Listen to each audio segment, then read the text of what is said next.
نحمده ونصلي على رسوله الكريم أما بعد فقد قال الله تبارك وتعالى في القرآن المجيد والفرقان الحميد أعوذ بالله من الشيطان الرجيم بسم الله الرحمن الرحيم إن صلاتي ونسكي ومحياي ومماتي لله رب العالمين وقال النبي صلى الله عليه وسلم من وجد سعة ولم يضحي فلا يقربن مصلانا صدق الله العظيم وصدق رسوله النبي الكريم ونحن على ذلك من الشاهدين والشاكرين والحمد لله رب العالمين.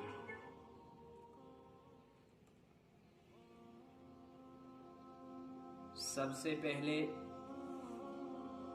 یہ یاد رکھ لینا چاہیے کہ رسول اللہ صلی اللہ علیہ وسلم نے فرمایا کہ جو آدمی قربانی کرنے کی وسعت رکھتا ہو پھر بھی وہ قربانی نہ کرے گا تو اس شخص کے لیے رسول اللہ صلی اللہ علیہ وسلم نے فرمایا کہ وہ عید کے دن ہمارے عیدگاہ کے نزدیک بھی نہ آئے. تو یہ رسول اللہ صلی اللہ علیہ وسلم نے فرمایا. اب کس انسان پر قربانی واجب ہوتی ہے اور کب انسان کے اوپر قربانی واجب ہوتی ہے؟ تو یاد رکھ لینا چاہیے کہ سب سے پہلے انسان بالغ ہو نابالغ نہ ہو اس پر قربانی واجب نہیں ہوتی ہے. اسی طرح عقل مند ہو، اسی طرح آزاد ہو، اسی طرح مالدار ہو اور مسافر نہ ہو بلکہ مقیم ہو.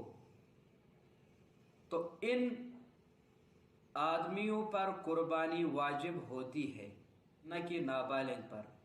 اسی طرح کوئی مجنون ہے یعنی جس کی عقل کام نہ کرتی ہو تو اس پر قربانی واجب نہیں ہوتی ہے بلکہ عقل مند ہونا ضروری ہے. اسی طرح غلام ہو اس پر بھی قربانی نہیں ہوتی ہے. اسی طرح اگر انسان مالدار نہیں ہے، مسکین ہے، اس کی بھی قربانی واجب نہیں ہوتی ہے بلکہ مالدار ہونا ضروری ہے. اسی طرح انسان سفر میں نہ ہو، کیونکہ اگر انسان سفر میں ہے پھر وہ یہ چاہتا ہے کہ میں قربانی کروں تو اس کو بہت تکلیفیں جھیلنی پڑے گی. اب اس کو جانور ڈھونڈنا پڑے گا، پھر اس کو جگہ ڈھونڈنی پڑے گی. اس لیے شریعت نے مسافر کے لیے بھی آسانی رکھی ہے کہ اس پر بھی قربانی واجب نہیں ہوتی ہے. ٹھیک ہے.